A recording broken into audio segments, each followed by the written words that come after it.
Alright mga kasolar, no? So magandang gabi sa inyo lahat at ngayon may mabilisan lang tayong ipapakita dahil marami kasi nagre-request nito, no? So papaano daw ba yung local mode dito sa DEA ESS natin? So ngayon meron tayo ditong DEA ESS SE-F16 16 kilowatt hour and then 314 ampere hour kasi yung ano nito yung cell.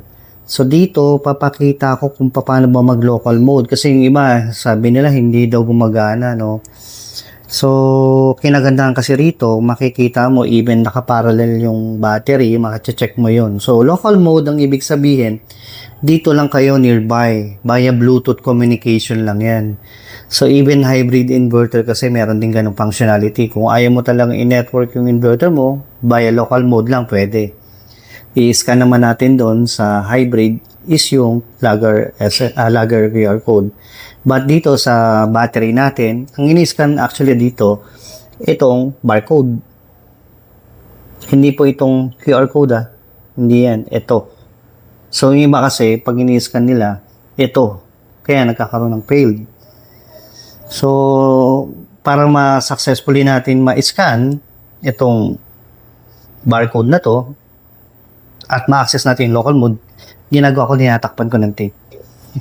Yan. Kasi hindi mo talaga ma-scan So yan, linagyan ko ng tape. At kailangan mo tandaan at least po yung 4-digit last number ng serial number ng inyong battery. So i-open tayo, DEA Cloud, kailangan latest, no? So may mapapansin kayo ito. Yan Pindutin niyo yan. Local mode. Yan, makikita nyo ganito. So, even micro ESS, yung mga portable power station or EV charger. So, kung matatandaan nyo, dito ko unang kinontrol or nag-settings ako.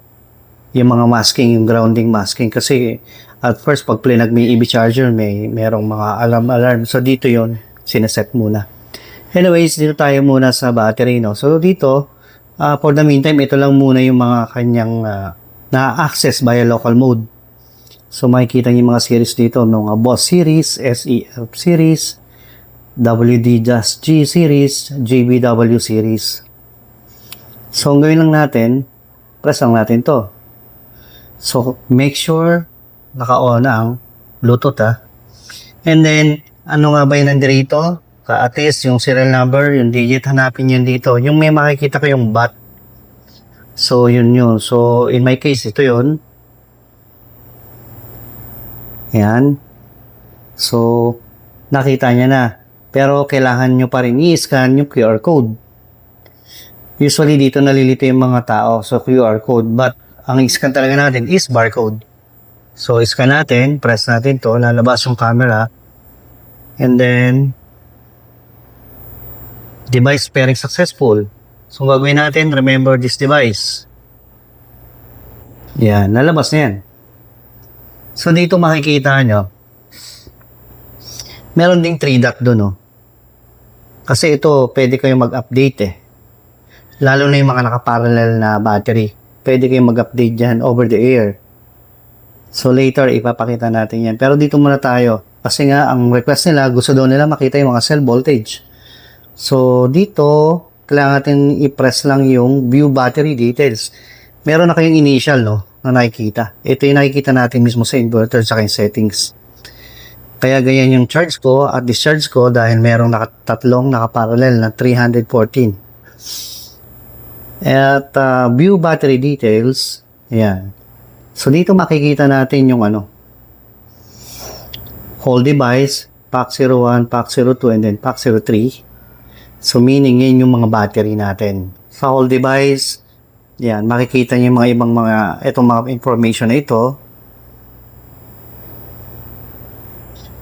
Kung meron kayong SEF16, mas maganda, i-check nyo na lang yung isa-isa. Very important yung mga information yan. And then, pack 01, yan, individual battery to. Yan, makikita nyo rito. And then sub-details page. Ito na yung inaabangan, no? Pag press kasi natin ito, yan. Main information. Yan, main information daw ng battery natin.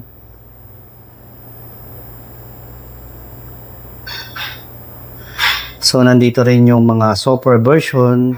Yan. And then, single cell, temperature.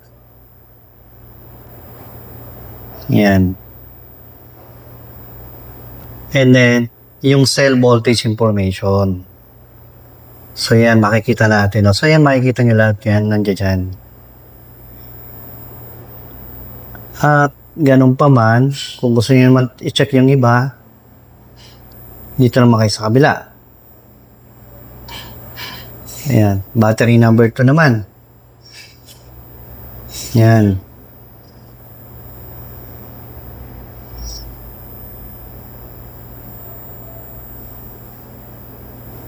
Ayan.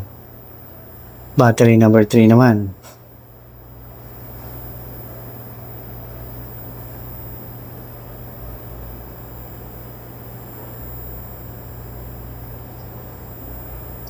Kasi kaya ito lang nakikita natin dahil kung gusto yung ma-access naman yung isa pang battery, ang gagawin nyo lang, i-scan nyo lang din yung code. Kasi dito, you know, yung cell voltage, yung voltage per cell, no? So, kailangan i-scan nyo lang din yung para kung gusto nyo makita. Parang katulad nito. Ito kasi in-scan natin eh. So, yan o. Makikita mo yung mga information. So, alert, device log, historical data records. Yan. So, dito, siguro kapag meron kayong DE battery, i-explore nyo na lang na mabuti. Yan. And then, dito naman, over the air, update yan. Usually, kapag nag-update ako ng battery, select from file ang pinipili ko dito. Dahil under development pa itong download from network, pero pwede rin subukan kung maganda dapat ang inyong internet. Pero kung mahina, huwag kayong mag-download from network. From select from file, yan, ganyan makikita nyo. Then, select nyo lang yung bin file. Ito kasi pag sinelect ko yan, automatic mag-update na yan eh. So, maganda gamitin to kapag nakaparallel yung mga battery. So, not even nakaparallel. Mas maganda rin siyempre kapag updated ang firmware mo. Kasi, andoon yung mga latest bugs, fixes. Yes. So, yun lang mga kasolar at magandang gabi sa inyo. I hope nagkaroon naman kayo ng bagong idea kung paano nyo makikita yung mga voltage per cell ng battery natin. So, sa susunod, meron pa tayong mga i-upload.